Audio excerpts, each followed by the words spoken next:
Welcome to another edition of Anglican Unscripted. This is episode 913. I'm Kevin Kallsen. I'm George Conger. Today is May 7th, 2025.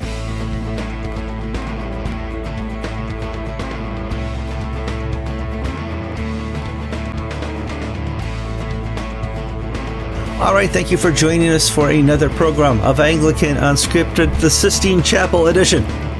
We have right on my screen over here, I have a live feed of the Sistine Chapel, so I can keep an eye on what's happening. I'll let you know instantly if I see black or white smoke. Maybe this year they'll pull something different, maybe a blue smoke or something. Who knows?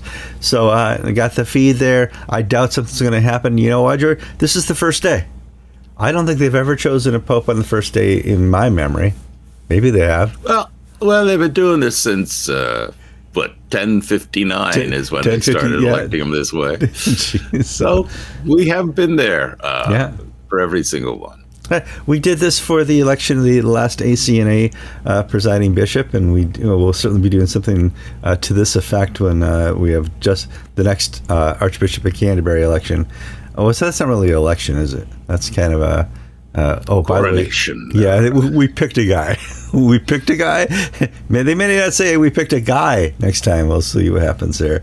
So before we get too far into the program, please like, subscribe, comment, share if you've not done so. George, I checked the statistics. Only 51% of our viewers around the nation, around the world, around the globe, intergalactically, are subscribed to the program. It's not like it's hard. It's not like that little red rectangle on your screen there is hard to click. It doesn't move when you try to click it. It's right there. You click it, it stays there. A little bell comes up. You can subscribe and be subscribed and notified. For every episode, we have thousands and thousands of viewers. We only get hundreds and hundreds of likes. I don't understand. I would like it. I would click that like button. It looks like this. If you're missing it, it doesn't move when you try to click it. You click it, boom. It's simple. So I'm just here to help you guys. George, summer is upon us. End of spring here. It's May in Maryland. How's the weather down in Florida? Absolutely beautiful, as it always is. You see the overcast skies in Rome, not here in sunny Florida. Bright blue, sunshine, not a cloud in the sky. Oh, jeez. It's, I got to tell you, Kevin, we had a vestry retreat all day Saturday. Mm-hmm. And one of the things I said to the vestry was, I'm living my best life now. Well, that's a modern cliche. That's a Joel Osteen book. I know it is. But I've never been happier professionally and pretty darn personally as well. Now, there have been moments where the kids were born, where I got married. There have been highlights, and things are far from perfect. I mean, I have 1 out of 2 children employed. Mm-hmm. That's positive. Glass half full. I can pay this month's bills with this month's income, but if I need a new roof, I'm in trouble. But God is just at work in my heart, at the hearts of the people I'm ministering and worshiping with, where, we're going to start a little thing. We're going to start videotaping people telling us about answered prayer, and not just, oh, well, I prayed to get a parking spot when I went to the grocery store. Where that works. Well, that works, but also things where God really seems to intervene to make his glory known to the world. We've been talking about the last few weeks about revival breaking out among Generation Z. Is that the right one, Kevin? Z? Yeah, we're Gen Z. We run out of the alphabet, so I don't know what the next gen is, but this is Gen Z. Well, our friend, Father Argo, sent me an email saying, you guys really should do a story about the revival on the Swahili coast. Muslims coming to Christianity in Tanzania and Kenya. There's a movement in the world. Now, it's not happening in the official statistics of the Episcopal Church, but the Spirit is at work. And I can only give you an emotional response, which is, yes, I feel something's happening. Sure. Yeah. Now, does that mean my life is perfect? Far from it.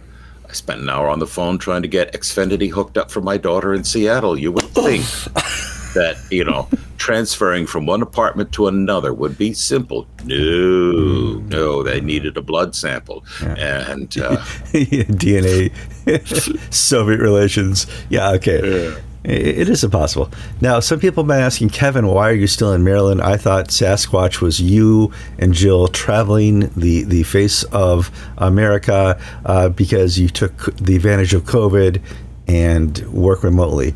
Last summer, Jill got laid off by her employer, taking a portion of her income.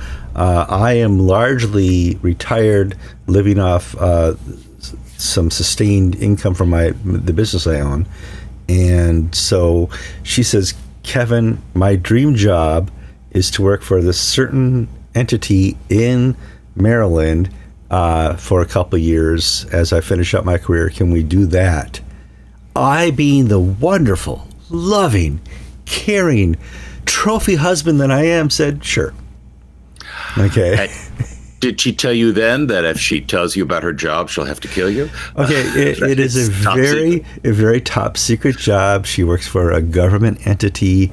For her, this is the highlight of her career. I've had a good run. I've owned a couple businesses at Rana Ministry, and she supported me the whole way through. The reason you get to watch Unscripted and Anglican TV and all I've done is because of Jill and her support. I'm like, if you want to work this job, Jill, I will park the RV for a couple years in the Navy campground here, and we'll let it ride.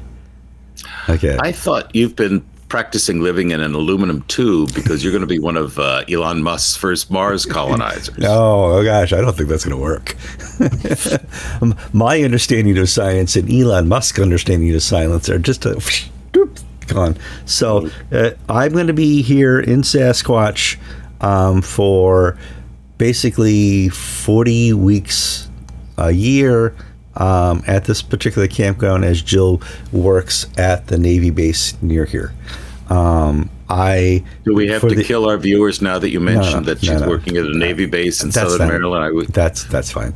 Okay. For 7 weeks, we will still be driving the breath of America in Sasquatch. And then when she retires in a couple years after her dream job, and I'm the hero, then we'll continue the Adventures of Sasquatch. Maybe I'll start a YouTube channel. You have found Sasquatch. You did. You had a. I never had time to really devote to it. Now I have the time. So. Yeah, that's where we saw all those pictures of buffalo that would. Let's pet the pretty buffalo on the head. No, it didn't work. All right, George. Let's move on to the news. The audience is now up to speed on our personal lives. The personal lives of Peter and David Old have taken a change. Both of them have been frequent commenters on Unscripted from the early days, and their mother has passed. And I just wanted to offer condolences here on Unscripted. Both George and I have lost a parent or two, and that's a hard one, George. Yeah. David was able to travel from Australia to be with his mother towards the end, and I'm pretty sure Peter was able to as well, from England. And I just wish them, they lost their father, I think, a year or so ago. So it's all, no matter how old you are, losing a parent is a traumatic event. So we wish them peace. It's the final stage of coming to age. And we do wish them peace in this time, and what a wonderful time to draw your family closer to Christ with this opportunity. Other news, George, our number 2, you wrote down Conclave. Conclave begins today for the election of the new Pope. Hold on. I am going to bring up the live feed again, just for our viewers to know that we are monitoring this moment by moment. The Conclave has begun, and we need to let our audience know that we're here for them. And but what the heck is a conclave? Let's bring people up to speed, because not every cardinal can vote in a conclave, but it is limited to cardinals, George. Yeah, there are about 250 cardinals, But in 1970, Pope Paul VI put in a rule that only those 80 and under may vote. So there are 135 that meet the age criteria.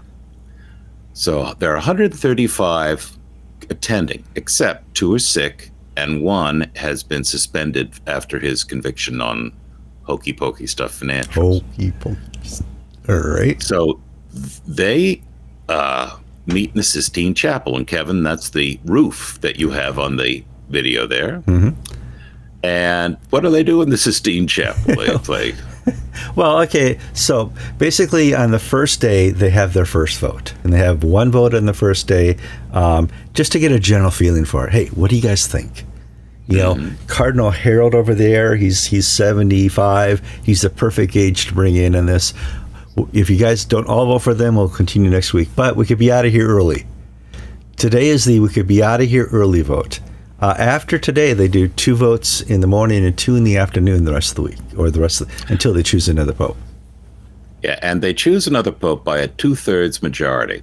In other words, you need to get 2/3. Now, we will not know anything about the interim because the only people in there are the cardinals. There are no staff, nobody else is there. So we'll find out when the world finds out because they'll release, the smoke. People might be interested about the geographic spread of the cardinals. In other words, where they're from. Most of them have been appointed by Francis. There are 50 Europeans there. Most of them are Italians. There are 23 from Asia. It's like Philippines and India and Japan and China, Hong Kong. There are 20 from North America, and there are 17 American cardinals and 3 Canadian cardinals. So you can actually say that the United States and Italy are overrepresented in terms of their proportions to the Catholic world. Now, why might that be? Well, where does the money? Vulgar. No, it's about money. We know that. Yeah. Africa, there are 18 cardinals. South America, there's 17 cardinals. And Oceania, which is Australia, New Zealand, and the Pacific, there are 4. And it's only cardinals that elect the Pope. And they've been doing this since 1059. So it's not done by a king. It's not done by, like in England, there's a committee appointed, and they suggest a name to the king, King Charles, and he goes, yeah, okay, fine. Let's give the guy a shot. It's not done like that. Cardinals alone are the choosers of the next pope. Now, there's a wonderful, you can go to betting sites and there are odds on different people, and I have no clue who's going to be pope. I mean, I can't even begin to guess because I have no sense of, with the Anglican world, Kevin, you and I have almost always been able to pick either the top 1 or the top 2. I mean, we the only thing we got really wrong was Sean Rowe. We just thought a white man could not be elected presiding bishop of the Episcopal Church. But our prejudice got in the way. We were too DEI focused. Yeah, and he was moderate. There's just no way. I mean, come on. And he's younger than we are, so of course we have to exclude him. But got more hair than I do. But we put together a list of 1, 2, 3, 4, 5, 6, what they call papabili, which is Italian for popable. I know that's not a real word. No, it is. That's what it means, popable. Popable. Papable. And the guy they talk about the most today is a man named Pietro Parolin. He's 70 years old. He's the Secretary of State since 2013, 12 years now. Now, he's the one who put together the deal with China, so that is a good thing and a bad thing. That's a very bad thing. But he's a diplomat. He's a bureaucrat. He has no pastoral experience. He never had to do the confirmation class or take the kids to the basketball game, So he is an insider's insider, and he'll do, because he's senior in terms of office, he'll do a lot of the stuff during the conclave. But he would be basically, I'll call it a drone figure. A bureaucrat. He would be a bureaucrat, yeah. And I think that's good. Now, there's a Pier Battista Pizzabella. Pier Battista Pizzabella. I got that, Pizzabella. He's an Italian, but he's been serving as the Latin Patriarch of Jerusalem, considered to have done a good job and almost impossible circumstances. Now, Latin America. Let's just consider... No, not Latin America. Gaza. Latin Patriarch of Jerusalem. I'm sorry. All right. Now, here, did I tell you what happened this morning? I slept in. I didn't wake up on time. I woke up at 8:30 for a 9 o'clock show. I'm not going to read all the sentences in clear lines. So, Gaza, Jerusalem. I was going to go with the Pachamama. Okay. So, this guy he has dealt with Jerusalem in the last 4 years. That's been a difficult road, George. Well, the pluses are his uncle is a world-famous Italian soccer player. He was a goalie. And so it's like, having like Lou Gehrig or Babe Ruth as your uncle or something.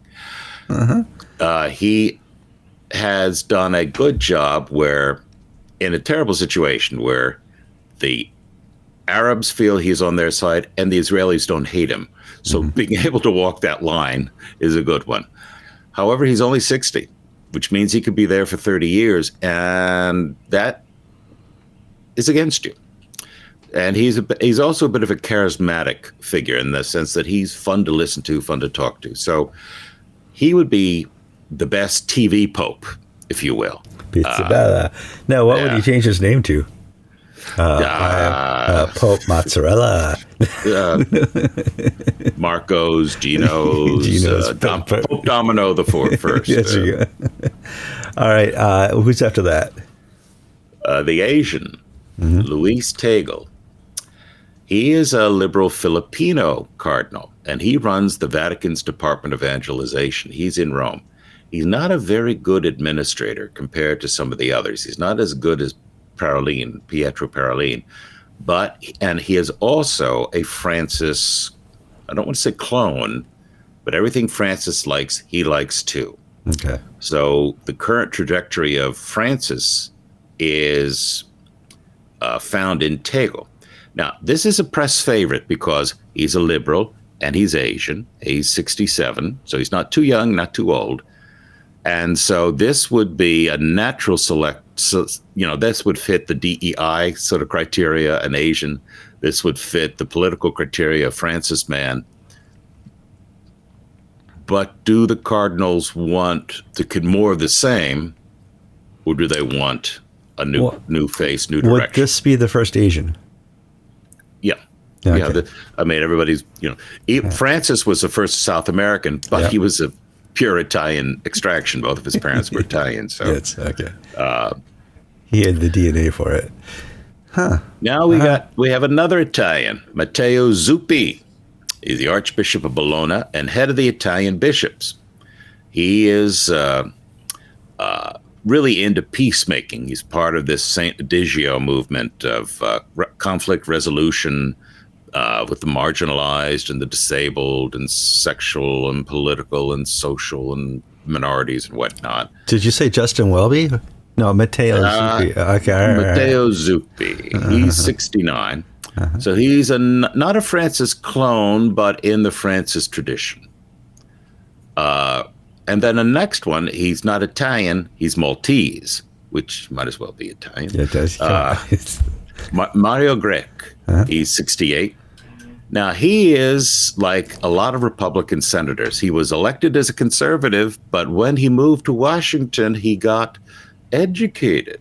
He was once a conservative, but he has now moved to, we really do need to talk and understand the experiences of gay Catholics and women who want to be priests and everything.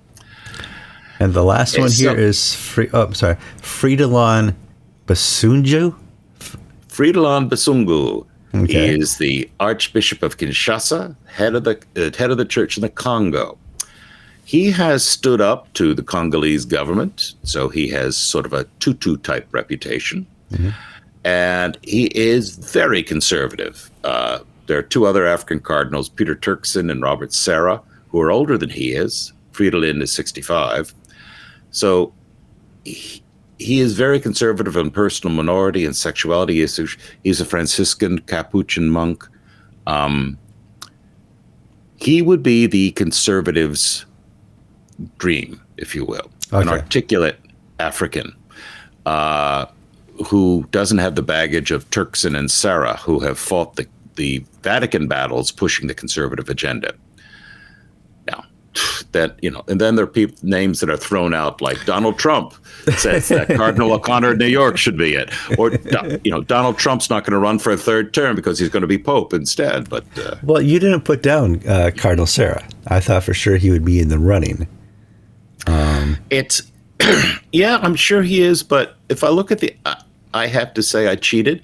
I look at the odds lists. Okay, all right. And Sarah is farther down, and I think it's because he's older and because he's pissed off a lot of people. Okay.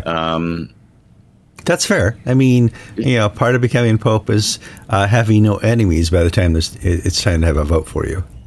And it's like George Conger becoming a bishop in the Episcopal Church. On paper it might look like it, but it ain't gonna happen. No, I'm sorry. Because I pissed off too many people, I would never be confirmed.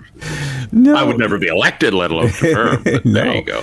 So, but I bet at least 4 or 5 dioceses in the last 10 years, your name has come up. Out the door into the trash. Hey, how about that George character? No, are you kidding? So it's going to be interesting. Do keep this in your prayers. Obviously, the live stream has like 15,000 people right now watching the Sistine Chapel. I keep in the background. I don't expect anything right away, and every election's different. So since I've been alive, there's been 4 popes. Paul the Sixth, John Paul I, John Paul II, Benedict, 5, Francis. Yeah, wow. And maybe John the 23rd. I don't remember. Yeah, John, you would have been a baby with John the 23rd. So 6. Yeah, the Vatican II guy. So, yeah, that's quite a few. So, time for another one, apparently.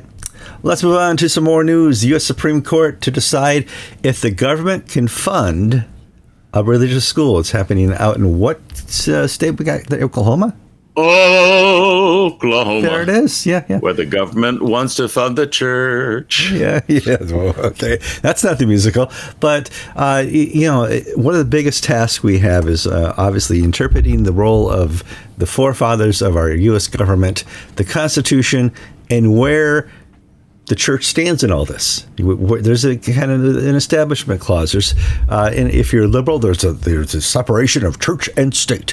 And so, but there's always this middle ground for, we can't establish a church, even though we have a national cathedral, but we can certainly encourage religious activity within the country.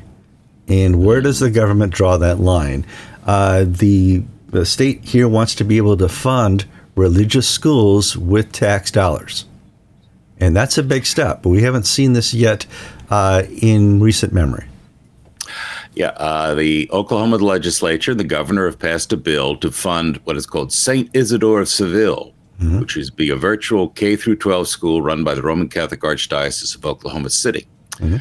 And the Supreme Court, this has been challenged in the courts, and they had argument last week before the Supreme Court. And a lot of people have weighed in. A lot of liberal churches have said no. Conservative groups have said yes. The Episcopal Church is Archbishop Sean Rowe, our presiding bishop, put in a friend of the court statement saying this would violate church and state of direct funding of church activities. Now, I got to tell you, here's a strange, the clock is stopped twice a day. I'm on the same page as Sean Rowe, but for a different reason. I agree that you shouldn't fund, the government shouldn't fund church schools, not because of church and state things, but anything the government touches, it screws up. We have a long history of that.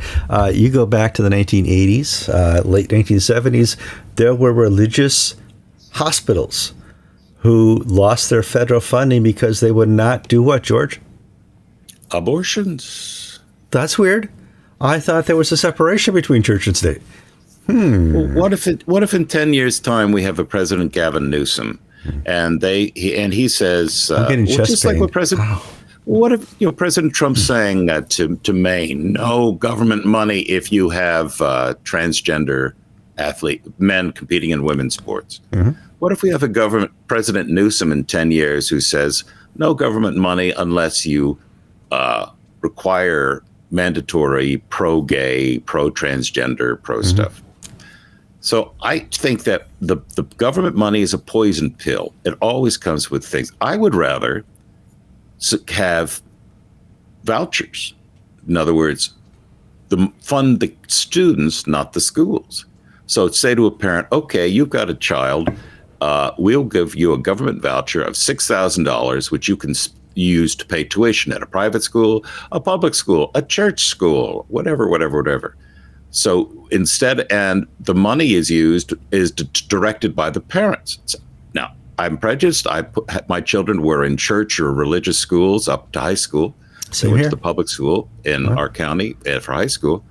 But I would rather not have the government fund Master's Academy, where they went as middle and elementary school. I would rather have them fund Laura and Claudia to us to use at Master's Academy, and then to use at Vero Beach High School, and to fund that way rather than giving it to the school administrators to use. Because I think there's such waste, such corruption, I don't trust the government. I hate to put it that way. Which is good, because we're slowly peeling away at the Department of Education. They laid off like 1,400 people over the last 2 months, and nobody noticed. Okay, there's your problem. Not one activity that the Department of Education is doing or funding has stopped yet. So, okay. And there is a lot of corruption. And yes, I do think the money should be tied to the child or to the student and not to the institution, because that allows for the competition. I want to compete for the student to bring that tax dollar into the school. Our schools will be the top schools because we're competing for that. And I, as a business person, of course, would support that type of thing. What happens is you muddy down an institution that all it has to do is meet its budget. Doesn't care. Back in the 70s, we used to care about the outcome of the children. We want our children to do the best. The Department of Education was established that our kids would have a higher ability to compete worldwide with other students. It didn't happen. And it got worse. It got much worse. And so, what is the best way to educate a child? Obviously, in small, structured areas, not in classes of 35 students, but here we can compete for the child, and I think that is the best answer. The fact that you and Sean Rowe are finally on the same page, I'm not surprised. It happens every once in a while, but different reasons. Same pay. So it's an interesting story. We'll have to see what comes out of it. Washington State, the next story, passes a law saying priest must violate the seal of confession in abuse cases, child abuse, sexual abuse. Only in these cases, not for everything. You and I have had wonderful discussions over the last 913 episodes of the seal of confession and the importance or unimportance in this sacrament. Now, the seal of confession is a sacrament in the Roman Catholic Church. Is it a sacrament in the Episcopal Church? It would be a lesser sacrament. Lesser? A sacrament. It's a sacrament. No, not really. I mean, our theory is that there are two major sacraments, Eucharist and baptism, which everybody should do. Then there are 5 minor ones, like ordination or marriage, which you don't have to be ordained or be married to be a full Christian. Okay. Let's give you context and history here. If you're Roman Catholic, you've probably learned about St. John of Nepomucea. He's the saint who was martyred for not breaking the seal of confession when a king wanted to know what his queen had confessed to the priest. He said, "What did she say? Did she complain about the dishes?" And so he ended up dying and being martyred for that. And that's what the rumors say. And I know some Fort Worth Anglican clergy who want to be martyred on that issue. Yeah. There's some real hard guys on this point. So let's talk. Well, let's talk about it. So a person who has raped a child or molested a child, or and I use the word rape. I'm probably going to be declassified by YouTube again. I have to go back and delete or bleep these. Who has caused sexual harm to another person? If you confess that in a religious setting with a priest, that priest is now required to report it. Washington law makes clergy mandatory abuse reporters, which we already are in most states. I am in Florida. However, in Florida, there's an exemption for the seal of confession. If I learn something outside of the seal of confession, which is 99 and 9/10 of everything I do, I must report it. If it's in the seal of confession in Florida, I'm exempt from reporting that. Washington State removed that exemption. And this has caused a reaction from the Catholic Church. The Catholic Archbishop of Spokane has said he expects his priests to go to jail before they violate the seal of confession, which is, I think, an expected response. I contacted the Episcopal Bishop of Spokane, Gretchen Rayberg, and asked her, what do they think? And she said, her clergy may not violate the rubrics of the Book of Common Prayer, which forbid breaking the seal of confession. So essentially, the Episcopal Church is on the same side as the Catholic Church on this. Which is on the same side as you. I mean, what's going on, George? I contacted the Diocese of Cascadia and asked what Bishop Jake Worley was thinking, and I didn't get a response. So the Episcopal Church and the Catholic Church are both saying, suck it up, pal, you're going to go to jail before you break the seal of confession. I applaud that. I mean, here's a funny thing. I'm on the same side for the second story now as the Episcopal Church. Yesterday, though, the Department of Justice in Washington announced that they would look into this law on religious liberty grounds. Is this a violation of the exercise of religious freedoms? So it'll probably get tossed by either by government lawsuit or something. But it's interesting that there's a seriousness within the Anglican world about faith and morals and doctrine and dogma that wasn't there 20 years ago. If I could hypothetically saying Jack Spong would say, oh, well, it doesn't matter anyway, Right. I'm not seeing that anymore. So Gretchen Rayberg, who's a liberal, she has gay blessings, gay clergy in her diocese, comes down on the traditional prayer book view on this point. So the old black and white binary world is really not there anymore. Well, it's Jack Spong, is it really sin? Or there is no sin. To the point where we're coming back and we're realizing even the rubrics are there for a reason within the Episcopal Church. Now, it's interesting to see a woman bishop defend something that's held in the seal of confession when it deals with sexual matters. That to me is something that's interesting.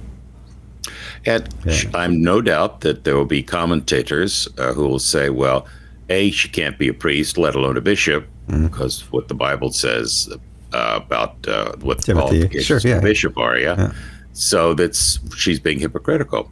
Well, I don't want to fight that fight, but I do want to give credit where credit is due. I mean, I think she's on message.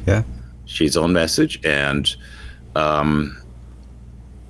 now in practical pastoral terms, if that should have ever arisen in my ministry, which I can't say if it has or it hasn't, but we can all sort of guess.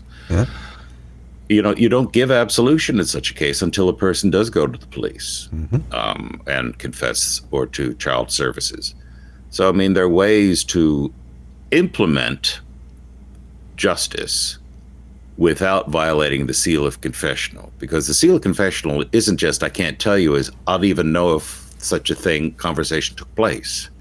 I can neither confirm nor deny that we even talked about this. Right. Let alone he told me this, but I can't tell you what he said. It's, that's a violation in and of itself that the conversation was held. Well, and at what point to say, hey, we got away with it with the priest, let's go with the lawyers. The lawyers can't have a private conversation with their clients. Attorney-client privileges. Kevin, I am in favor of jailing lawyers. I am in favor of jailing lawyers. I think we'd have a better country if we threw more of them in jail. Yeah, damage lawyers. Don't disagree. Do not disagree. Haven't been sued a couple times. There was one point in the late early 2000s, 2004, that if you Googled the name Kevin Kallsen, you would have found myself attached to a federal lawsuit. By some stupid lawyer who, this is before Anglican TV, before Connecticut 6, who just, he and a group of lawyers were going to make a lot of money in this class action suit that I was included in. I had a good lawyer that cost me a lot of money that got me out of it because there was no there, but still. I agree with you about jailing lawyers. George, let's move on. There's a war happening. Now, my bingo card for 2025 included more conflict in Gaza, more conflict around the world between Russia and Ukraine. Obviously, there's going to be wars and rumors of wars almost forever. India/Pakistan was not on my bingo card. I did not see a conflict rising there. And yet here, story number 5, Pakistan and India are dispute over what happened a couple weeks ago in Kashmir, which we reported here on the show. Give us an update, George. Well, there have been 3 wars between India and Pakistan since 1947 over the status of Kashmir in the very top of India. It's a Muslim-majority state whose leaders voted to join India rather than Pakistan. Right. And 2 weeks ago, Muslim militants murdered 26 tourists, middle-class Indian tourists. And it was a horrific act. India has responded very strongly against this. And it has developed into a Pakistan versus India fight. Azad Marshall, the moderator of the Church of Pakistan, led a pro-Pakistan rally defending Pakistan from Indian slanders and this and that. The Bishop of Amritsar, which is the diocese that has control of Kashmir in the Anglican Church, has led peace marches, one on last Saturday. And neither side's backing down. Fears of war increasing. India yesterday or this morning launched a massive search and destroy mission in Pakistan. They're saying, like we did with the Houthis, they're sending in missiles and to knock out terrorist bases. They're saying we're not targeting Pakistani military bases, just terrorist bases. Well, the minute there are Pakistani troops on these terrorist bases who were killed, that will cause Pakistan to hit back. You told me about a video of 2 Indian fighter jets being shot down. Yeah. So, but we've reached that point now where this isn't a conflict of words. We now have a conflict of actions, where 2 nations are coming to blows over a entity that Pakistan is hosting. Okay, this isn't Pakistan attacking India. This is a guest terrorist organization in Pakistan that crossed the border into Kashmir and killed 33 people. And when that happens, it wasn't your nation who did it, but it was a guest of your nation who did it. Do we have the right to come in and destroy that guest who attacked us?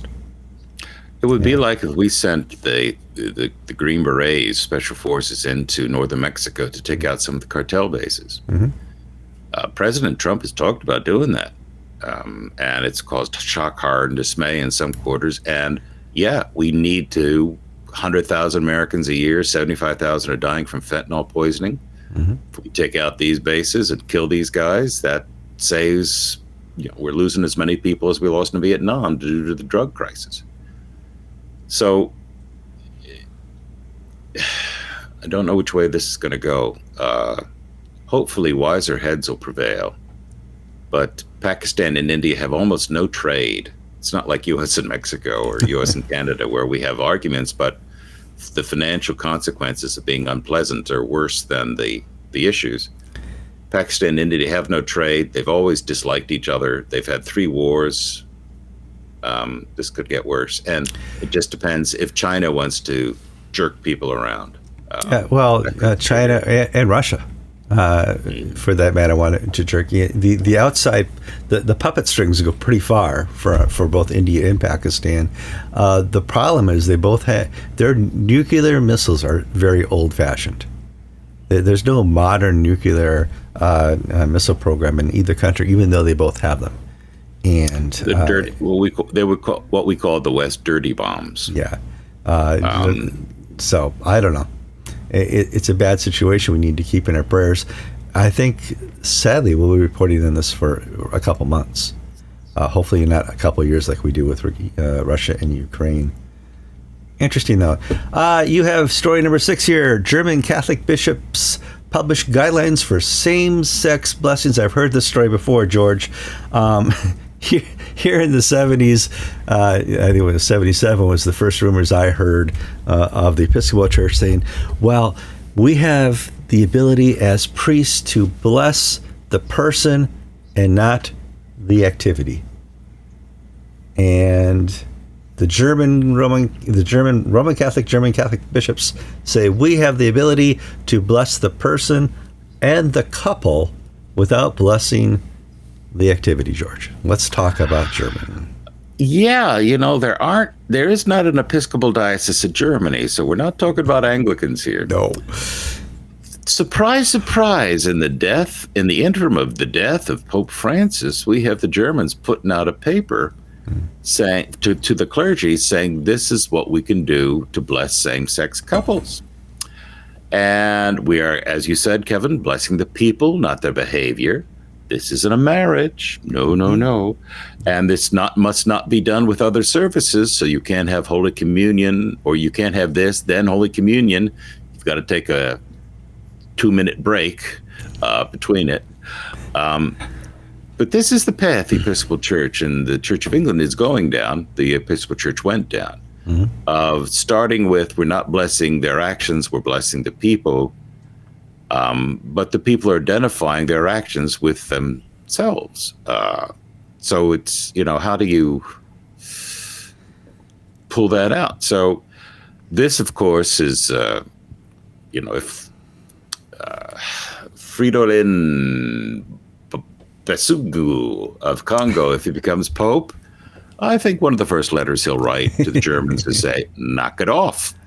But if Luis Tegel of the Philippines gets it, he might say, yeah, well, take this further. See how we can make this a pastoral allowance. We'll watch and see what happens. So sometimes I listen to these. There are not a lot, but there are people on YouTube and people on the internet who make a big show about becoming Roman Catholics and how the church is incorruptible from Peter and this and that. Well, I have as many people in my congregation who are former Roman Catholics. Yeah. And I don't, for some reason, people don't make a show about being an ex-Roman Catholic when they become an Episcopalian. Rather, for them, it's a natural progression. This is where I belong. The Roman Catholic Church taught them to love the liturgy, and they seek that with, a doctrinal purity. Yes, but the reality of the Catholic Church is, yes, you have strong, faithful leaders and traditions, but you also have really whacked out people in leadership. In leadership, yeah. And one of them was called Pope Francis. Who am I to judge? His famous little line about the gay issue. All religions lead to God. But let's talk all religions. Well, let's just talk all denominations. Southern Baptist, Presbyterians, Methodists, the Episcopal Church, Lutherans have all gone down this path in the last 25 years where they said we can bless the person or the couple without blessing the behavior. And every one of those denominations I listed have split over this exact issue. Now, are we going to see the Germans lead the spark that causes a split within the Roman Catholic Church over the "we'll bless who we want to"? Gerhard Mueller, a very conservative German cardinal, has said that if the Catholic Church continues on this path, there will be a split. So Cardinal Mueller is forecasting a split if a liberal takes office and allows things like the German bishops' gay blessing statements to become universalized, because the Africans will say, hell no. And German conservative, when I did my little Vatican study thing a few years ago, there was some German clergy there, and they were very conservative. And they would talk to me with anguish in their hearts about the state of their church. Like one fellow from, I think it was the Diocese of Cologne or something, he said, we have one man in formation to be a priest. When I was doing this 30 years ago, they were like 30 or 40. Sure. And people aren't coming to church, and our leaders are winking and nodding at all sorts of stuff, and they want to have women priests and allow gay marriages. And he said, how can I hold the line against this utter destruction? May not have been Cologne, but in Western Germany. Yeah.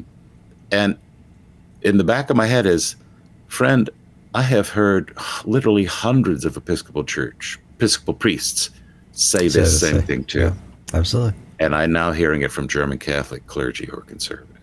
Yeah. But that's the realm. The realm is people don't want to participate in destruction.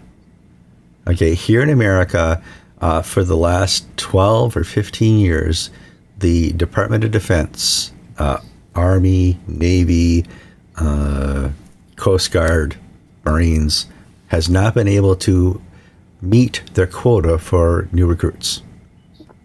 Why? I don't know. But we have a new guy in charge. There's a new person in charge now of the Department of Defense and the military. And they just had the Supreme Court decide for them last night that they can kick out trans people from the military. For the first time in 12 years, it looks like the Army and Marines and perhaps the Navy will meet quota. Well, we thought kids don't want to participate in this anymore. We thought for sure that the evils of war was keeping them out. No, I think it was the lack of incentive, the lack of excitement, the lack of participating in something that wasn't woke. And as you can see the mirror behind me, I got a cat taking a bath. What? Really? Sorry, people. And so, we're just at a time now where kids have been absent from participating in the church, have been absent from participating in society. Now there's a hope that there's a society and a church to participate in, except for the Roman Catholics are in Germany. But we'll have to see, George. I don't know. We hear around Europe rumors of adolescents coming back to the faith. Cool. I enjoy those rumors, and I will spread them when I can. All right. Final story. How much time we got left here? I have not been watching the time. That's my only job, George, is to entertain and watch the time. We had 50 minutes. We have plenty of time to talk about the Indian Supreme Court, because every once in a while we do an Indian corruption story. Let's talk about this one. It's not corruption, though, but it might as well be. The Indian Supreme Court has removed the moderator of the Church of South India from office. Not for corruption? Not for corruption. Okay. He has been kicked out of office. The Church of South India is the Anglican United Church in the southern half of the country. It's the larger of the two. And Church of North India is in the north. And Indian law says that clergy must retire by the age of 67, at 67. The church constitution says that. And the church constitution also says that the moderator is elected for a 3-year term, and he must be able to serve out the full term. He can't hit 67 in the middle of his term. Well, Dharmaraj Rasalam was 65 at the time of his election, and his supporters put forward an amendment to change retirement to age 70. Well, the retirement amendment failed, but his election succeeded. So he was elected at the age of 65, but would have to resign at 67, and he's just stayed in office for ignoring the retirement rule. Well, the Indian Supreme Court responded to complaints by other clergy and members of the synod, saying that failure to pass the amendment meant that you could not elect Rasalam because the rules were quite clear that this had to be met before you could be elected. So his election as moderator was void. And now that he's hit 67, out the door you go. There's no workaround for this. So I am really harsh about the Episcopal Church, the Church of England, and sometimes the Canadian Church. But Kevin, we have to signal out the Indian Church for just corruption, venality, evil. Not Indian Christians, but for some reason the upper reaches of the clergy are really, really bad in India. Well, but bad around the world, India included. Imagine if the courts had actually held the Episcopal Church to its own canons, where churches and church authorities were not allowed to sue each other. That's in the canons of the Episcopal Church. Oh, that would have saved a lot of money and heartache and a lot of lost property if we had something like that. If the courts actually held the Episcopal Church to the same standard that the Supreme Court in India does.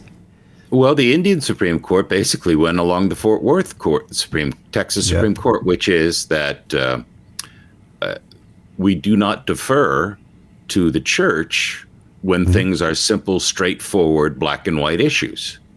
So the church cannot call something green when it's yellow and have everybody say, oh, yeah, it's green, it's not yellow. It's, they say, I'm sorry, this is not a religious issue. This is a clear, straightforward, like in Texas, property issue, or contractual issue, or issue, as